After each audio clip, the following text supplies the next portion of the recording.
of the Republic of Uganda, the Right Honorable Prime Minister, my colleague, the Minister of State for Minerals in the Ministry of Energy and Mineral Development, Honorable Ministers and Ministers of State, Honorable Samson Gwede Mateshi, the Minister of Mineral Resources and Energy of the Republic of South Africa, Honorable Members of Parliament present, Mr. Mikhail Chadakov, the head of Department of Nuclear Energy in the International Atomic Energy Agency, Mrs. Alicia Duncan, the chairperson of the International Framework for Nuclear Energy Cooperation, Dr. Kirsten Cutler, Special Advisor for the Nuclear Innovations in the U.S. Department of State in the USA, Mr. Saf Koelho, Managing Director of Nuclear Business Platform, invited guests, officials in the various ministries and agencies of Uganda, ladies and gentlemen, it gives me a great pleasure to welcome you all to Uganda for the African Nuclear Business Platform Conference and exhibition that has run from yesterday up to the 17th. We thank the Nuclear Business Platform, our partner for this conference, and for choosing us to host this important meeting here in Kampala, which brings together all the stakeholders, both from the domestic and international community, to understand and discuss nuclear energy development in Africa and to explore areas of strategic collaboration to move Uganda and African countries' nuclear industry forward.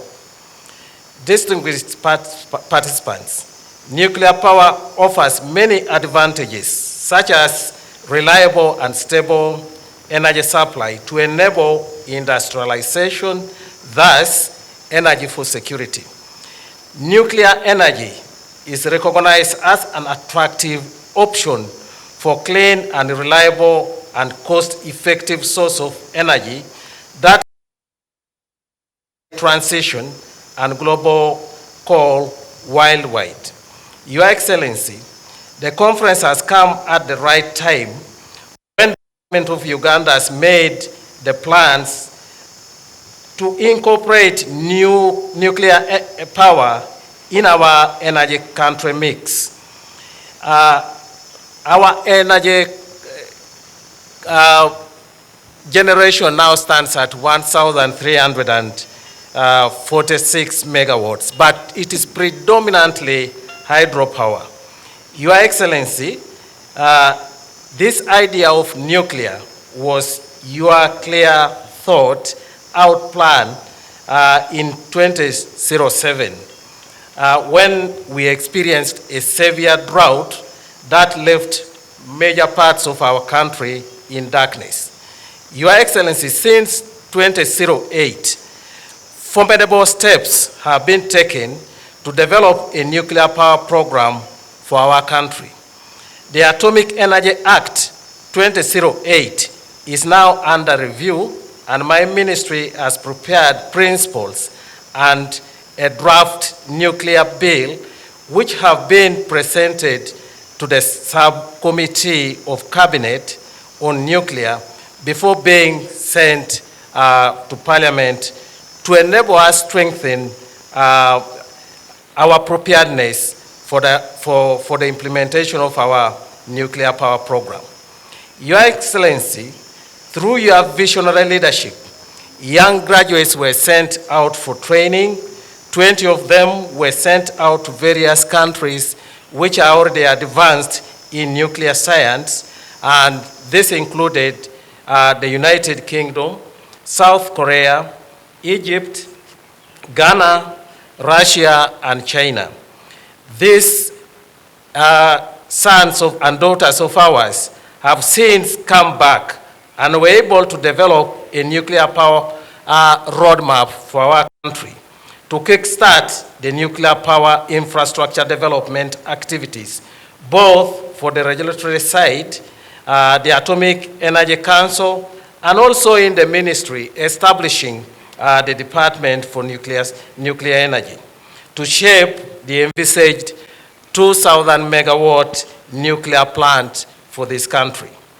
Your Excellency and distinguished participants, as a country, our long-term plan is to set up a center of excellence in nuclear studies at one of our public universities. And Soroti University was selected, and today we are signing an MOU with Soroti University to enable us to develop the human capacity that we require to run our nuclear program. This center will focus on research and applied science to encourage peaceful use of nuclear energy, such as production of radioisotopes for cancer management in our country. Your Excellency, as you are aware, a number of studies have been undertaken, choosing Buyende district as a future host of our nuclear energy plant project. We are currently undertaking community engagement with the district to prepare them, especially the Wanaishi, to appreciate and dispel the fears for nuclear program. Your Excellency, the expected outcomes of this conference include increased awareness about Uganda's nuclear power program. 2, increased networking with the regional and international nuclear industry, government, regulators, vendors, construction companies, EPC players, manufacturers, law firms, and financial firms. 3, increased collaboration with global nuclear technology providers such as EDF, Rosatom, CNNC, KEPCO, Washington House, as well as international organizations such as the International Atomic Energy Agency, IFNEC, and AFRICON. 4, increase government revenue through tourism and hospitality industry. Finally, I offer my government's heartfelt appreciation to the organizers of the Nuclear Business Platform Conference that we're having today, the International Atomic Energy Agency, and all other partners in this course to give Uganda a chance to host the conference in support towards developing our nuclear infrastructure.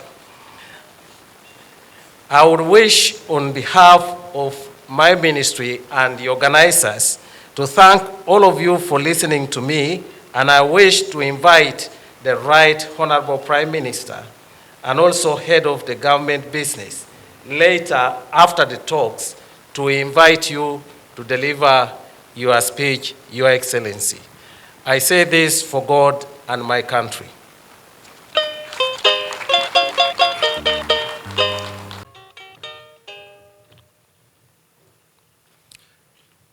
Good afternoon, Your Excellency and distinguished guests. Nuclear Business Platform is delighted to be hosting the second edition of this conference in Africa and in the wonderful country of Uganda.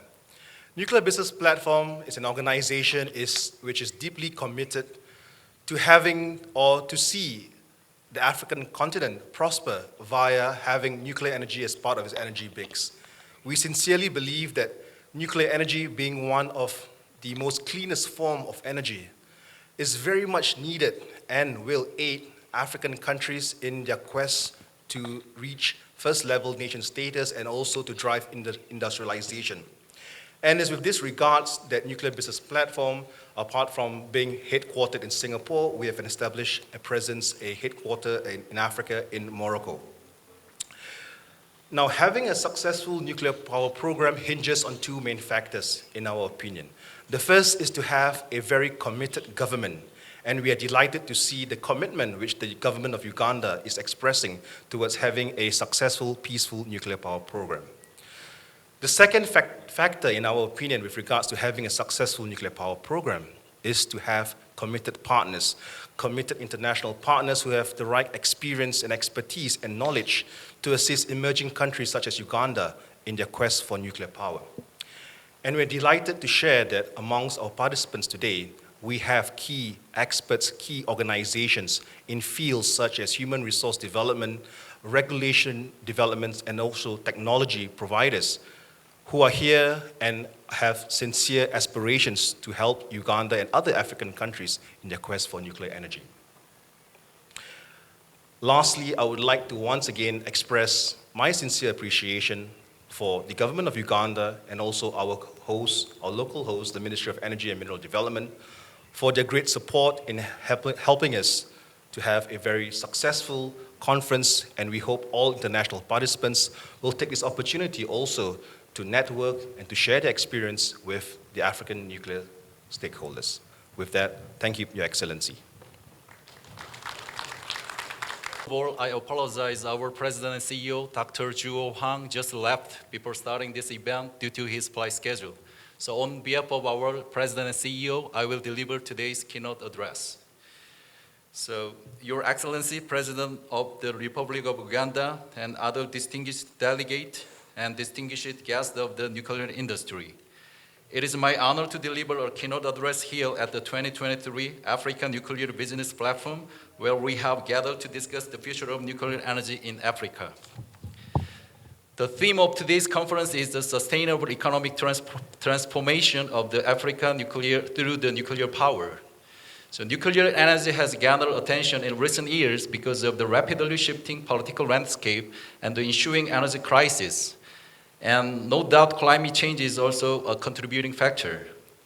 With rapid urbanization and population growth, Africa is likely to see spikes in energy demand in the years to come. And so the hosting of this conference by Uganda's Minister of Energy and Mineral Development couldn't have come to a more opportune time and is sure to produce meaningful results. As many of you know, nuclear power is economical and reliable. It does not emit greenhouse gases, nor is it greatly affected by the changing international landscape. Also, because of the industry technology-intensive nature, its growth helps foster quality jobs, and these positive effects spill over to other industries. So there are two options when it comes to construction and operation of the nuclear power plant. The first is the building large-scale nuclear power plants, such as the advanced Korean reactors APR-1000 and APR-1400. The second is the building small modular reactor, which is the SMRs. So in Korea, we are operating 25 large-scale nuclear power, which account for approximately 30% of the nation's total energy demand. In the case of large-scale nuclear power plant, upfront costs are higher and the construction takes longer than other energy sources. However, once they are built, they become the backbone of the national baseload power, serving as a reliable and affordable source of energy. The fact that oil-producing countries like the United Arab Emirates are building APR-1400 reactors carries profound implications for all of us. So Korea began build nuclear power plant in 1971, and since then, nuclear energy became a stable and affordable source of energy. It is not an overstatement to say that Korea was able to achieve remarkable economic growth by generating nuclear power. For this reason, I hope that the nuclear energy leaders of each African country they'll keep an eye on Korea's case. For one thing, safety is almost concerned as nuclear accident can have dire consequences. But above all else, building and running a nuclear power plant requires that the necessary infrastructure is in place. A transmission line that sends the electricity generated from the nuclear power plant needs to be built also. In addition, a nation must have an energy capacity to prepare for when the reactor is shut down so as to minimize the impact on the power system. This is why upfront costs are high. Although large-scale power plants have their advantage, some countries may find it difficult to build them right away. This is where SMRs come in. Against this backdrop, many countries around the world are turning their attention to SMRs. As the name suggests, SMRs are much smaller than a traditional reactor, both in terms of size and power capacity. And each SMR consists of several parts: the reactor, steam generator, and the coolant pump that can be assembled at a single unit. SMRs have a number of advantages over larger nuclear power plants. First, they save upfront costs and construction time. They also offer flexibility because you can add reactors in modules, allowing you to scale up power capacity to meet the rising energy demand. SMRs would also ease the burden of having to build new infrastructure in place without enough transmission line, port, and load. With all this benefit, it is no surprise that over 70 types of SMRs are currently being developed across the world as Korea joined in on the effort. In fact, Korea was one of the first countries to conduct research on SMRs. In 2012, we developed SMR called SMART, designed to generate small amount of power, becoming the first in the world to receive standard design approval. And we are now developing an innovative SMR or ISMR, which has drastically improved even from the last SMART 100. I talk about large-scale nuclear power plant and SMRs today. However, there is one area where investment must first be made, and that is the nurturing new talent. This is because it is the people who carry out the most important steps, from setting national energy policy and the enforcing laws and regulations to developing and following roadmaps. In the wake of the Korean War in 1953, our land was almost destroyed. And yet, despite the devastations of the war, Korea began commercial operation of nuclear power plant in 1978, just 25 years later after Korean War. This remarkable feat wouldn't have been possible if not for the realization of the importance of fostering new talent and years of preparations. In 1956, 2 years before the Atomic Energy Act was enacted in Korea, we sent just 2 students abroad to study nuclear energy. By 1959, the number grew to 150 in total. These students then went to play a critical role in the establishment of a national research organization called Korea Atomic Energy Research Institute in 1959. This further accelerated the growth of the field and led to the creation of the Nuclear Energy Program Implementing Organization in 1962, which remains to these days. When it comes to cultivating new talent, I can say that Korea is the most best place in the world. Korea is a home to a host of the colleges and graduate schools that offers major in the nuclear energy, as well as educational institutes that provide education worldwide targeted for specific groups such as regulatory agencies, international cooperation bodies, and nuclear power plant operators. Because of all these educational institutes work together, which KHNP as the focal point, Korea has the ability to design new curriculum when needs arise. Another reason Korea is top choice for nurturing new talent in the field of nuclear energy lies in the broad range of its training capabilities. The nuclear industry in Korea is founded upon the laws and regulations in the United States, but we have also endorsed the IAEA's Periodic Safety Review and Western European Nuclear Regulations Association requirement. Based on this experience and knowledge, we have received a certificate from the European Utility Requirement in 2017, and also a design certification from the US Nuclear Regulatory Commission in 2019. Any country looking to build its first ever nuclear power plant can seek advice and expertise from Korea for balanced book at the laws and regulations in both the US and the EU. And whichever side it chooses to adopt from, Korea will lend help in making the framework its own. As I said earlier, just a quarter century after the Korean War, Korea built a nuclear power plant where there was nothing before. And in another 30 years' time, in 2009, Korea became the 5th country after the United States, France, Canada, and Russia to export the nuclear reactors. This is why I don't think there is a country better suited for the theme, Sustainable Economic Transformations of Africa through Nuclear Power. I hope that this year's African Nuclear Business Platform will serve as a venue for open discussion to bring forth such a future, and KHNP will also take part by giving a session presentation and setting up a booth. Thank you for listening. Thank you. Your Excellency, Honorable President, Republic of Uganda, Honorable Prime Minister, Ministers, Excellencies, dear colleagues, ladies and gentlemen, it is an honor to share a few words with you today at the start of the Africa Nuclear Business Platform. This annual conference has become a key event on the global calendar for sharing ideas and insight about Africa and nuclear power. It's a topic dear to my heart. Ladies and gentlemen, let's be honest, from war and poverty to climate change and economic development, the world is facing a variety of severe challenges. Here in Africa, where almost 600 million people have no access to electricity, these challenges appear even more intractable. And I think we can all agree, energy moves the world. Countries are literally starving for energy, any kind of energy, to keep the lights on, to keep the cars and buses moving, to keep the factories running, to keep the farms producing, to keep hospitals and schools and shops open. In terms of the environment, the signs are all around us: forest fires, floods, droughts, extreme weather. So we are grappling with both an energy and a climate crisis.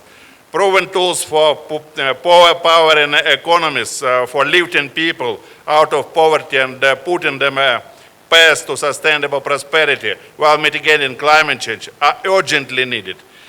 Yet we know that the most forms of reliable energy production entails the release of greenhouse gases. These gases are inexorably warming our planet toward the point of overheating. So while we want a lot more energy to live better, we also need to drastically reduce our energy production and consumption in order to survive. This all seems like a wicked dilemma, a no-win, lose-lose situation, a zero-sum game, but it does not have to be this way. Dear colleagues, ladies and gentlemen, I guess you know where I'm going with this. And if you think that I'm going to say that we have solution to tackle these big problems, you are right. We do have solution. So let me just say it. If you want to power the world economy, to lift millions of people out of poverty and give them a chance at prosperity while slashing greenhouse gas emission to stave off the worst effects of climate change, then we are going to need nuclear power, a lot of nuclear power. We need nuclear power not only for its clean, reliable and sustainable production of round-the-clock electricity, which is a perfect low-carbon partner for variable renewables such as solar and wind. We also need it for non-electric applications that can decarbonize hard-to-abate sectors such as industry, transportation, and heating and cooling for buildings. Nuclear power is the only low-carbon and scalable energy source available today that can provide base-load electricity 24 hours a day, 7 days a week. That means it's the only clean alternative to the reliable electricity generated by dirty fossil fuels that still account for 80% of global energy consumption, despite all efforts to combat climate change. And what is the state today for nuclear power? Currently, 442 nuclear power reactors operate in 32 countries, totaling about 380 gigawatt electric of installed capacity. That amounts to approximately 10% of global electricity generation and about a quarter of all low-carbon power production. 57 nuclear power reactors totaling some 60 gigawatts electric of installed capacity are under construction in 18 countries. That includes Egypt here in Africa, which is building its first nuclear power plant and will become the continent's second operating country after South Africa. But as we all know, many other countries on your continent are lining up to follow in Egypt's footsteps.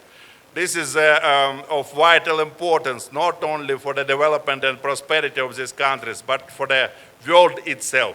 According to the International Energy Agency in Paris, nuclear power electricity generating capacity will need to double by 2050 if we are to reach net zero goals.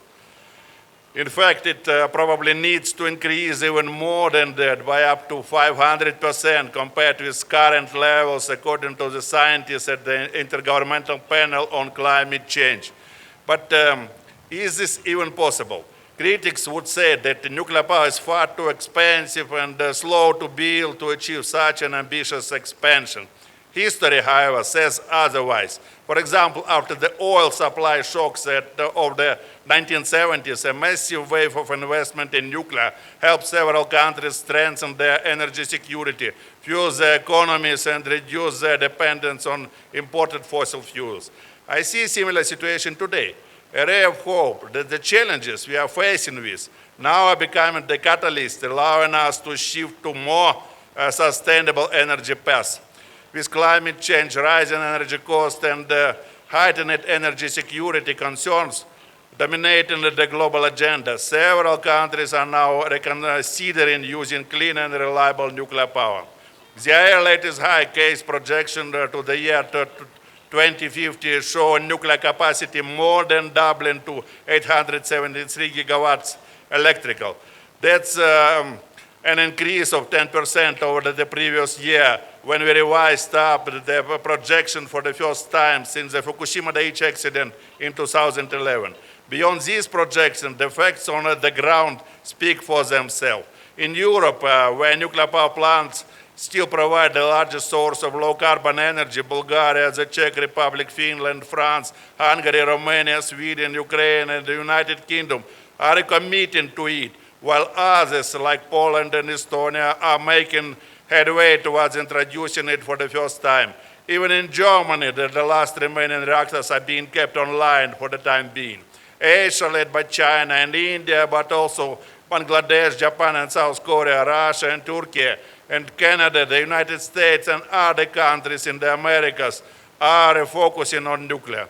Even the oil-rich Middle East, led by the United Arab Emirates, with its 4 new reactors, as well as many nations on this continent, are looking to nuclear power. Meanwhile, small modular reactors and other advanced nuclear technologies will provide new options for industry and for communities and countries with smaller grids. As for public acceptance of nuclear power, recent surveys in many countries show that it is rising. Nuclear power, thanks in part to the IAEA's effort, has pulled up a chair at the annual United Nations Climate Change Conference and is increasingly present at other key policy tables as well. Even in countries where it was a taboo subject, nuclear is again part of the conversation. Still, massively scaling up nuclear today would require a step change in the degree of nuclear investment. The past 2 decades saw enormous global investment in wind and solar, but rather little in nuclear power. The result has been that we still rely overwhelmingly on fossil fuel because it's simply impossible for solar and wind single-handedly to decarbonize grids, let alone entire economies. These challenges, but also opportunities, will be the focus of a discussion at the IAEA's Second International Conference on Climate Change and the Role of Nuclear Power, Atoms for Net Zero, in October this year in Vienna. I hope to see a large representation from Africa in that forum. Ladies and gentlemen, since the dawn of the atomic age, nuclear has relied on international cooperation to share knowledge and experience, which in turn has helped to improve technologies and strengthen safety, security, and safeguards. Today, this cooperation through the IAEA takes on many forms. One of them is an SMRs. The agency is seeking to facilitate their safe and secure deployment through an initiative aimed at harmonizing both regulatory and industrial approaches. We have also streamlined our support to member states through the IAEA SMR platform, which provides easy access to all the agency's services, from technology development and deployment to safety and safeguards. From Africa to Asia, around 13 newcomers are exploring, already embarking on the introduction of nuclear power. About half of them are in Africa. The IAEA directly supports them in the development of the necessary infrastructure for safe, secure, and sustainable nuclear power. This includes training and technical assistance as part of our milestone approach, which covers 19 different infrastructure issues, from regulatory and legal frameworks to human resources, nuclear safety, and stakeholder engagement. The agency integrated nuclear infrastructure review, or NIR mission, is a comprehensive peer review service for newcomers to assess the state of their nuclear infrastructure. To date, around 10 NIR missions have been hosted by African countries, including Uganda, where we delivered our NIR report to President Museveni last year. I believe the effectiveness of the NIR process and IA support in general can be seen in the recent success of Belarus and the UAE. Both countries worked with the IAEA for over a decade, hosting NIR missions across all phases of development before finally starting the operation of their first nuclear power plants. Bangladesh, Egypt, and Turkey are following in their footsteps. Indeed, next year we will carry out NIR Phase 3 missions to both Bangladesh and Turkey at the final review before they start operating their reactors. In 2024, we are also planning a Phase 1 mission to Zambia, the latest in a long line of African countries to host such a review. Besides, we already mentioned countries. This list includes Ghana, Kenya, Morocco, Niger, Nigeria, Sudan, and South Africa. Dear colleagues, ladies and gentlemen, international cooperation is needed now more than ever if we are to get to net zero, while ensuring the reliability and stability in energy supply and prices. Helping to lift countries towards prosperity requires it. Ensuring that existing prosperity remains sustainable into the future requires it. We also need young people to provide new ways of understanding and reimagining nuclear power. And we need the most talented people at the table, which means pulling down barriers that keep women from the nuclear field. I'm proud to say that the IAEA is making tangible difference. Our Marie Skłodowska-Curie Fellowship Program has provided a scholarship for master's degrees in nuclear-related subjects to 360 young women since its inception in 2020. 25% of these students come from Africa.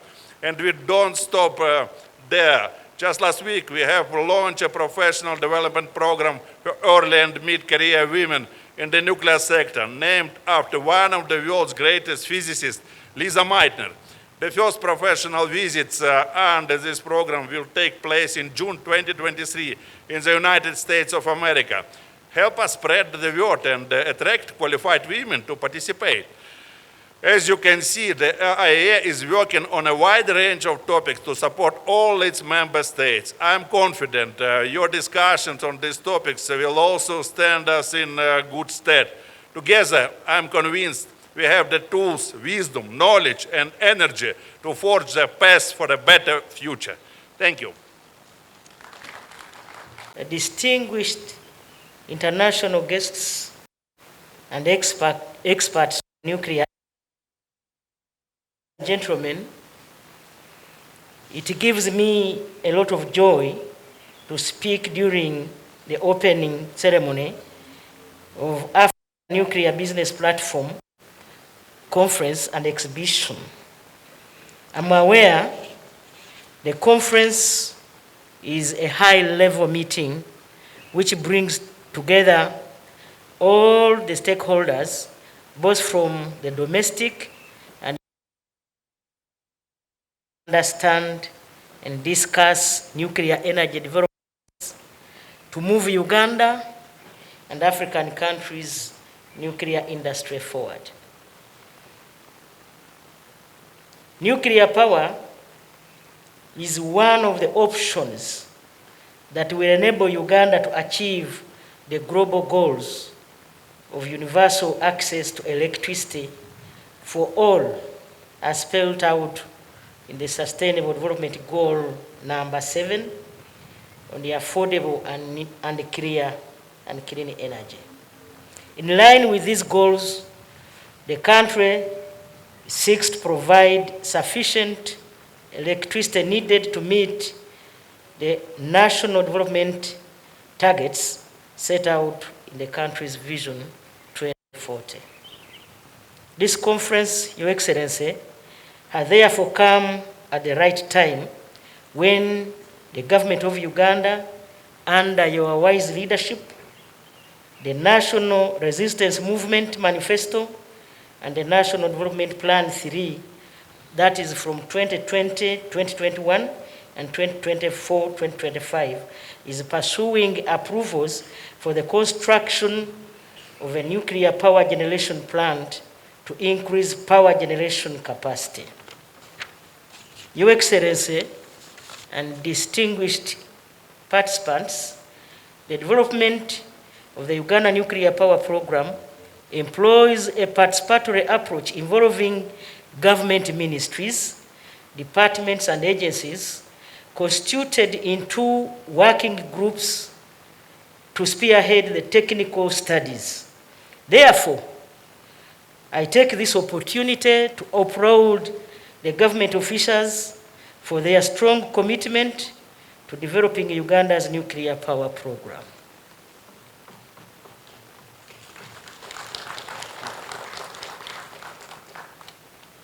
Your Excellency, the Government of Uganda concluded a pre-feasibility studies for introducing nuclear power in the electricity generation mix in 2019.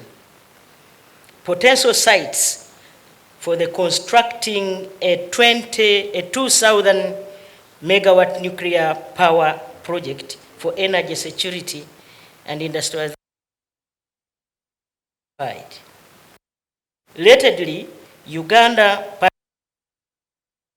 initiatives such as and a pool to enhance power stability and reliability continues to cooperate with the International Atomic Energy Agency with advanced nuclear power program in line with technological capacity and capabilities. Therefore, I take this opportunity to thank the International Atomic Energy Agency for the technical support towards the pre-feasibility studies and efforts towards developing the Uganda nuclear power infrastructure.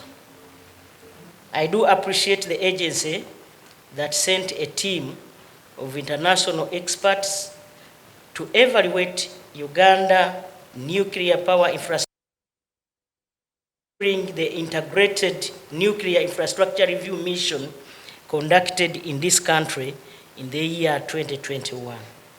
Uganda received the end of mission report in the year 2022 in May.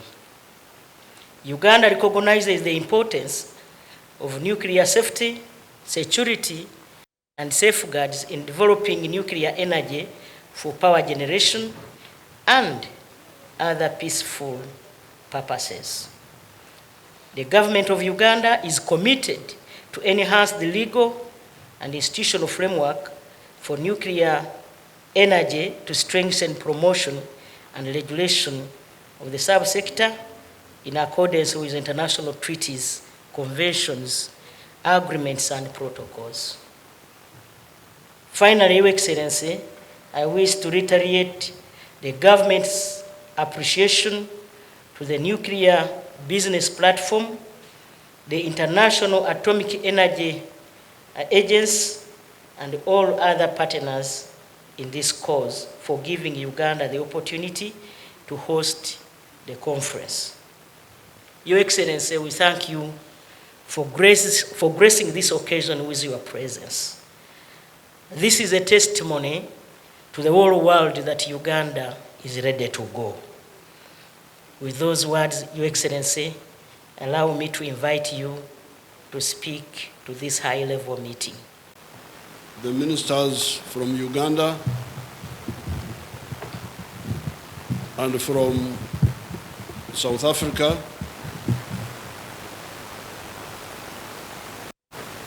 the head of Department of Nuclear Energy in the IAEA,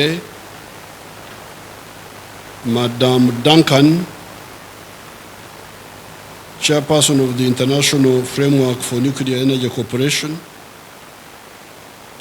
Dr. Christine Cutler,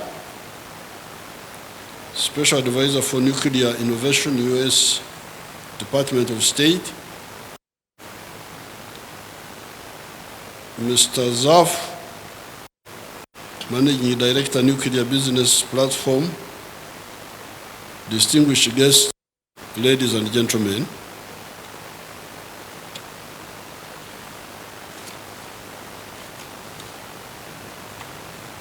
I greet all of you and wish to welcome you, our international delegates, to Uganda. Karibu sana, you are most welcome.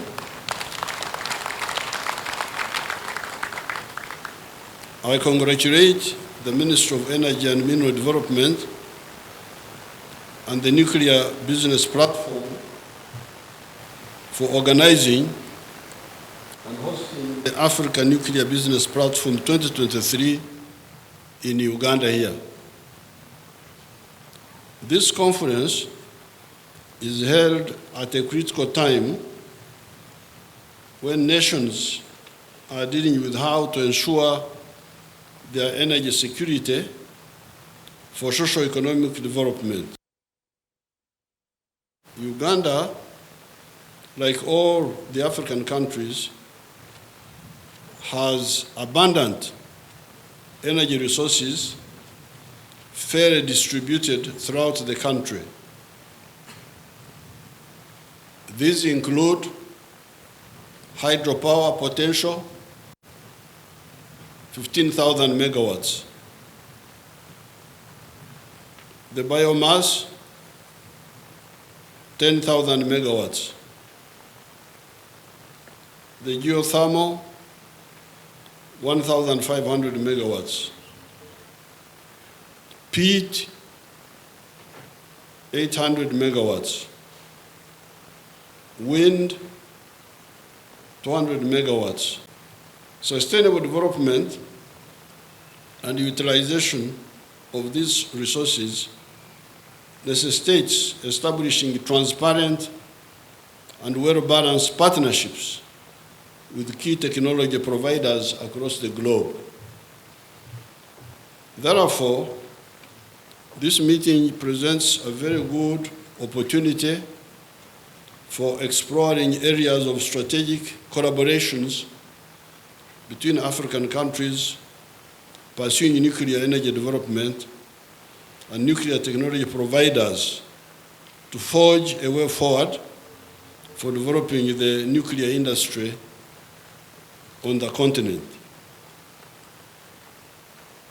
In 2005, Uganda experienced a severe drought that affected the hydrology of the River Nile, which affected the electricity generation from the On Falls Dam. As a result, we resorted to the expensive fossil-fired power plants to support the economy. This prompted me to direct the Minister of Energy and Mineral Development to diversify the energy mix to develop all the available energy resources, including nuclear energy, as a means to address the electricity needs of the country.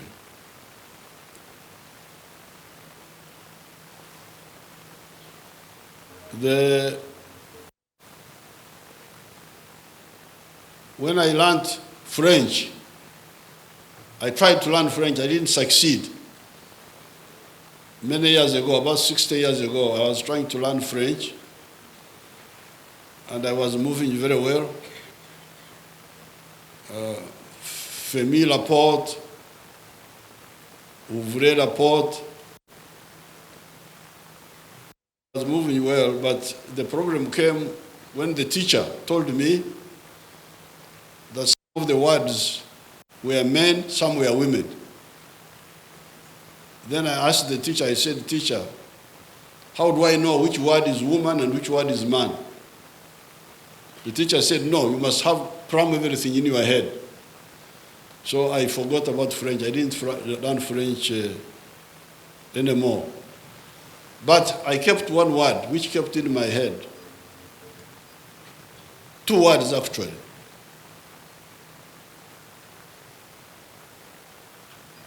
Beaucoup dormir. Beaucoup dormir. This is a French way they speak, which means a lot of sleeping. People sleeping a lot. If you are speaking Portuguese, I think you would say, muito dormir. Now, in Africa here, people have been asleep. We've been asleep. And it has been really a struggle to wake up people. You heard what the representative of South Korea was saying. South Korea is now a first world economy country, but in the 1950s it was much poorer than many of the African countries. But you heard how they got up. They now have 25 nuclear power stations. You heard him, you heard his speech. I want a copy of those speeches. I want a copy of the South Korean and the one of the IAEA, the energy agency. They are very good. They have got a lot of information. But here in Uganda, for sure, I don't want to talk about other African countries, but in Uganda here we have been having a big battle to wake up people, including government people. So since this time, when we had this crisis of the few power stations that are on the Nile, I told them to develop the full range of all the energy sources. Since then, Uganda's electricity generation capacity has increased from 60 megawatts. You can imagine that Uganda in 1986 had 60 megawatts, a country. 60 megawatts. And people were just not bothered. Of course, they have got other sources of energy. They have, the villagers use biomass to cook, to warm, because of this abundant vegetation. And I was telling the director to quantify that in terms of megawatts. If they were using generated power, what would all this, the biomass? I think we must be destroying now about maybe 40 billion cubic meters of biomass each year, I think. Must be destroying about, because some years ago it was 28 billion cubic meters of biomass to provide for cooking, for that. But now it must be, you should get the figures. Fortunately, the trees here grow very easily, but that's not the correct way to move. So from that time, we are now generating, we shall soon be generating about 2,100 megawatts of hydropower. But this is very, very, very little. If it was not for the use of the biomass, which is the villagers use, and some element of solar energy and so on. However, the hydro, biomass, geothermal, and peat potential, when fully developed, cannot meet Uganda's energy needs. For we need about 100,000 megawatts. But these sources cannot do that, even if they are fully developed. The hydro, the biomass, the geothermal, they cannot do that. Therefore, to ensure energy security and provide sufficient electricity for industrialization, Uganda is making efforts to integrate nuclear energy in the electricity generation mix. I therefore halted exploitation of our indigenous uranium resource to preserve it for powering Uganda's nuclear power plants as a means of providing adequate electricity for socio-economic development. Some people came and they said they wanted to, we have quite a bit of uranium here, quite a bit. And some people came and they said they wanted to export uranium. I said, no, I will not allow anybody to export our uranium because we need it. We need it here. We need it for our power generation. So if you hear that, then don't be surprised. I am the one who stopped the export of uranium, and I will not allow it as long as I'm in charge here. Uganda continues to address the issue of the affordability of power in order to support industrialization. This government has put in place arrangements to ensure direct supply of power to industrial parks with a target of tariff of 5 US cents per kilowatt hour. The pressing demands to meet the energy needs in an environmentally friendly manner has made nuclear power very competitive compared to other technologies. Nuclear energy is comparable to large hydro, but the latter is highly dependent on the hydrology of the reservoir. Learning from the electricity crisis in Uganda of 2005, which was a result of a drought, as wise people, we have no option but to diversify our electricity generation mix to have sufficient base load to spur industrialization. Undoubtedly, constructing a nuclear power plant may seem to be an expensive venture, but it is relatively cheap to run. The estimated average cost of power from a nuclear power plant can go as low as 4 US cents and very low greenhouse gas emissions. On the other hand, nuclear science and technology in the non-electricity applications continues to play a pivotal role in the various sectors of government. For example, treatment and diagnosis of disease in human health, mainly for cancer management, improvement of agricultural productivity through mutation breeding and pest control in food and agriculture, research and industry. I've just returned from Algeria, where I had the opportunity of visiting the Nuclear Research Institute of Algiers. I was impressed by the strides made by the government of the Republic of Algeria.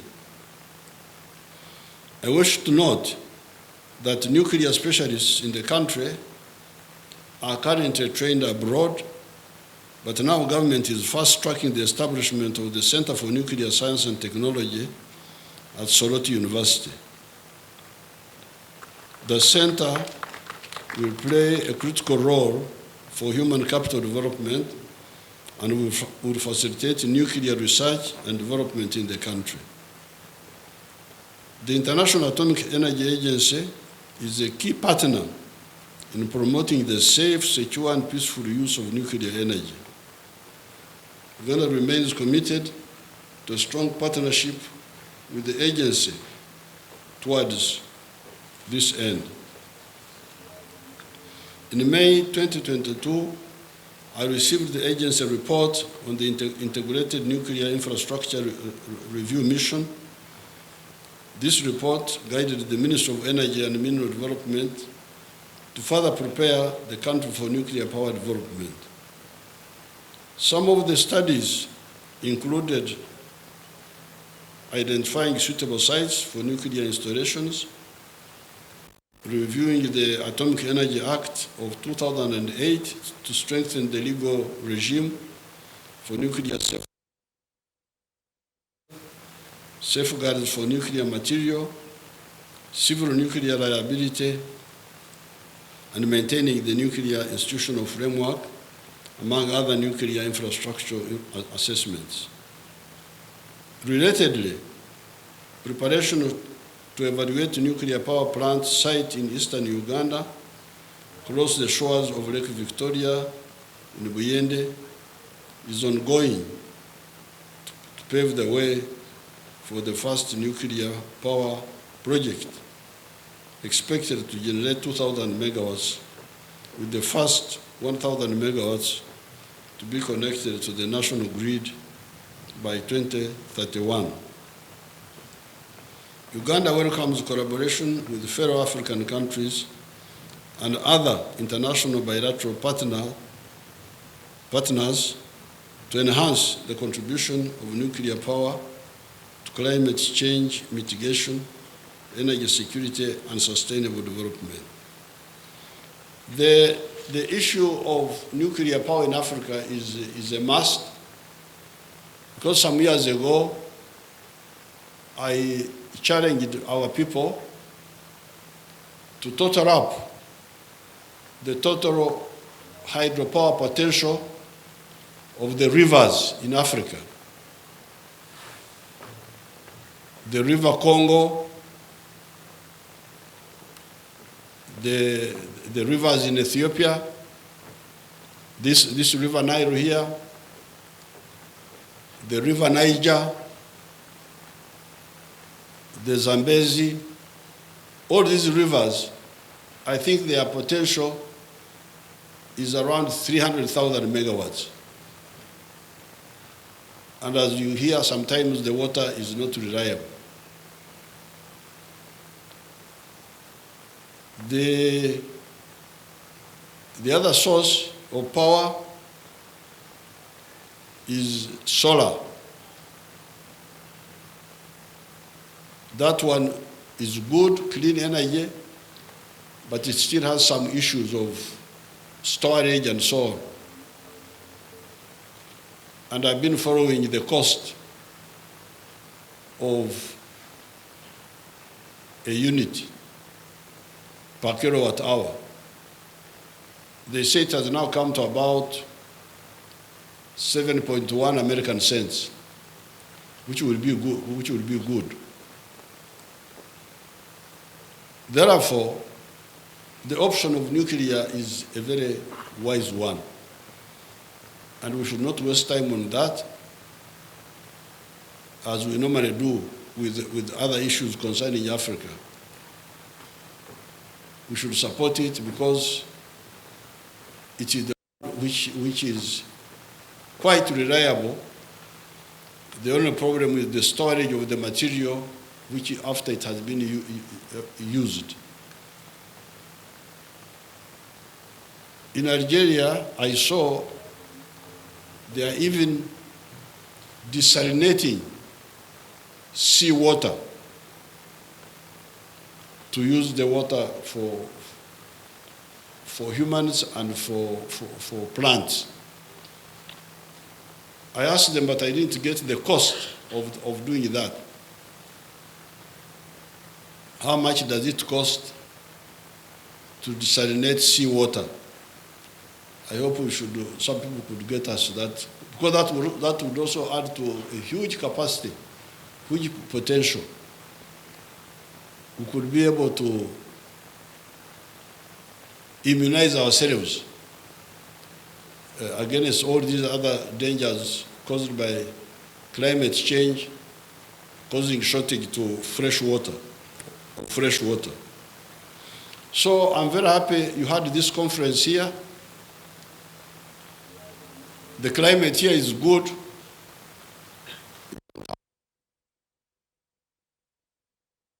You can just enjoy it the way you are. That's why sometimes Ugandans take life for granted. They think life is easy everywhere, but this is not the case. So it is now my honor to declare the African Nuclear Business Platform 2023. Was it not open already? Was it open already? I also add my opening to the opening.